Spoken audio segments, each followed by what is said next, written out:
ولا قوة إلا بالله العلي العظيم. حسبنا الله ونعم الوكيل، نعم المولى ونعم النصير. الحمد لله رب العالمين، بارئ الخلائق أجمعين، باعث الأنبياء والمرسلين، حبيبنا وحبيب إله العالمين نبي القاسم محمد.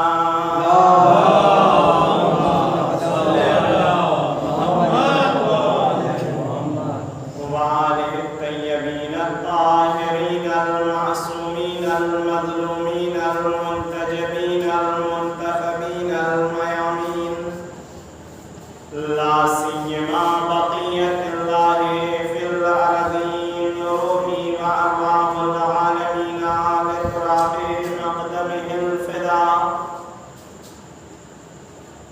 أما بعد، فقد قال الله تبارك وتعالى في محكم كتابه المجيد وفرقانه الحميد، وهو أصدق القائلين وقوله الحق.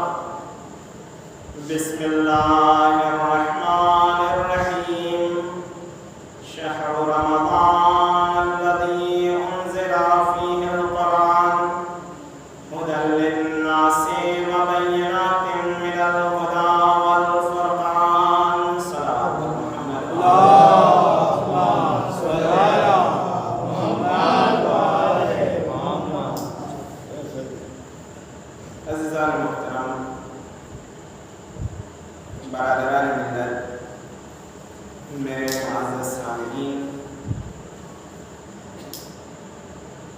جس آیت کو سرنامۂ سخن قرار دیا ہے، قرآن مجید کی مشہور و معروف آیت ہے کہ اس میں اللہ شب قدر کے حوالے سے نزول قرآن کو بیان فرما رہا ہے. قرآن کا دو نزول علماء نے ذکر کیا ہے، حدیث شریف میں وارد ہوا ہے کہ قرآن دو طریقے سے نازل ہوا. پہلا طریقہ قرآن کے نزول کا طریقہ دفعی ہے اور دوسرا تدریجی. ایک مرتبہ 23 سال کی مدت میں لمحہ بلمحہ، واقعہ بواقعہ، سانحہ بسانحہ قرآن کی ایک آیت، دو آیت، تین آیتیں، ایک سورہ، دو سورہ نازل ہوا. 23 سال کی مدت ہوئی. ان 23 سالوں میں قرآن مجید کامل ہو گیا. ایک یہ نزول ہے قرآن کا جس کو نزول تدریجی کہا جاتا ہے. قرآن جو وقتاً فوقتاً نازل ہوا، درجے کے حساب سے، تدریجی اعتبار سے جو قرآن نازل ہوا. دوسرا نزول قرآن مجید کا دفعی ہے، اکٹھا ایک ہی مرتبہ میں پورا قرآن نازل ہو گیا.